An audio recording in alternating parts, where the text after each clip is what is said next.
Maring itinanggi ng law student na si Jed Carlo Lazaga na siyang naghagis ng granada sa huling araw ng bar exams noong linggo. Sa kanyang affidavit, iginiit niyang maging siya ay biktima rin dahil bukod sa pinagnakawan, ginulpi pa siya.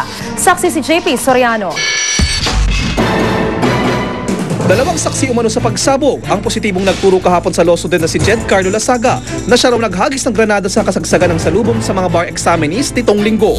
Nagsumiti na ng kanyang affidavit si Lazaga. Dito, ikinuwento ni Lazaga na papunta raw siya sa may Vito Cruz nang bigla raw siyang hilahin ng di umano'y miyembro ng Tau Gamma Fraternity at dalhin sa kanilang booth. Nagsisigaw raw ang lalaki ng eto, akro ito, kasama to ng nagpasabog. Pinagtulungan daw si Lazaga ng mga miyembro ng frat at dinala sa P.O. Campo Police Community Precinct kung saan daw siya pinagsusuntok ng mga ito. Sa presinto, tinanggalan daw siya ng hikaw at wallet. Sabi ni Lazaga, wala raw pulis sa loob ng istasyon na mangyari ito.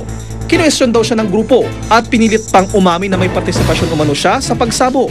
Gayong ang totoo raw ay wala siyang kinalaman dito. Tumigilan daw ang pagtatanong nang dumating ang isang police officer na siyang dahilan para umalis umano ang mga miyembro ng fraternity. Una nang pinabulaanan ng Tau Gamma Fraternity ang alegasyon ni Lazaga. 4 na araw matapos ang pagsabog, pero hanggang ngayon ay wala pa ring malinaw na motibo at suspect ang Manila Police District. This matter is not to be karera ng kabayo o karera ng magunahan. And just like I told you, everybody is considered suspect.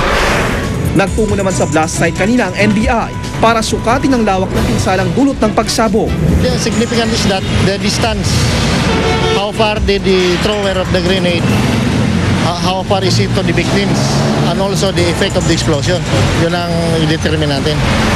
Kanina, binisita ni Chief Justice Renato Corona sa PGH si Raisa Laurel. Ang law student na naputulan ng 2 binti sa pagsabog. Ilang minuto silang nag-usap.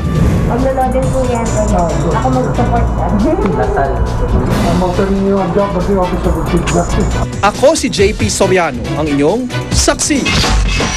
Samantala, ang Chief of Police ng Cabiao, Nueva Ecija ang unang nasampulan ng one-strike policy kontra weteng ng PNP. Tuloy-tuloy rin ang anti-wetting operations ng pulisya, pero kapasin-pasing wala ni isang operator o financier ang nahuhuli. Saksi si Chino Gaston. Huwag daw pagdudahan ang resolba ng PNP na tuldukan ng illegal numbers game na weteng. Katunayan, unang nasampulan ng one-strike policy ng pulisya kontra weteng ang Police Chief ng Cabiao, Nueva Ecija. Nasibak sa pwesto si Chief Inspector Peter Madria matapos mahuli ng mga tauhan ng Provincial Special Reaction Team ang 4 na kubrador sa kanyang bayan 2 linggo na ang nakalilipas. Paalala rin dun sa mga sa mga chiefs of police ko na yung kung hindi sila gumagalaw at nahulihan sila, matamaan sila o ma-under sila dun sa tinatawag na one-strike policy. Sa ilalim ng one-strike policy, tanggal sa pwesto ang Chief of Police ng isang lugar kung ibang police unit ang makakahuli ng mga sangkot sa huweteng sa kanyang nasasakupan. Para mapilitan na mismo yung mga Chief of Police kasi in-encourage naman natin sila na maging mapagmatsyag, maging aktibo sa paglaban sa illegal gambling. Ilang araw matapos ang paghuli sa mga kubrador sa Cabiao, 6 na bukis naman ang naaresto sa bayan ng Bungabon. Kahapon, 2 kubrador ng weteng ang nahuli sa Kamiling Tarlac. Gayunman, wala pang impormasyon kung nasibak na nga ba sa pwesto ang hepe ng pulisya sa 2 bayang ito. Pero mula nang maitalagang hepe ng PNP si Raul Bacalzo nitong September 15, sa buong bansa ay 142 na ang naarestong sangkot umano sa huweteng operations. Pinakamaraming nahuli sa Central Luzon na sinundan ng Calabarzon at Cordillera Administrative Region. Gayunman, kapansin-pansin sa mismong datos ng PNP, wala ni isang huweteng financier o operator ang nahuli. Chino Gaston ang inyong saksi. At sa showbiz saksi, nasa Pilipinas na international recording artist na si John Mayer para mag-concert.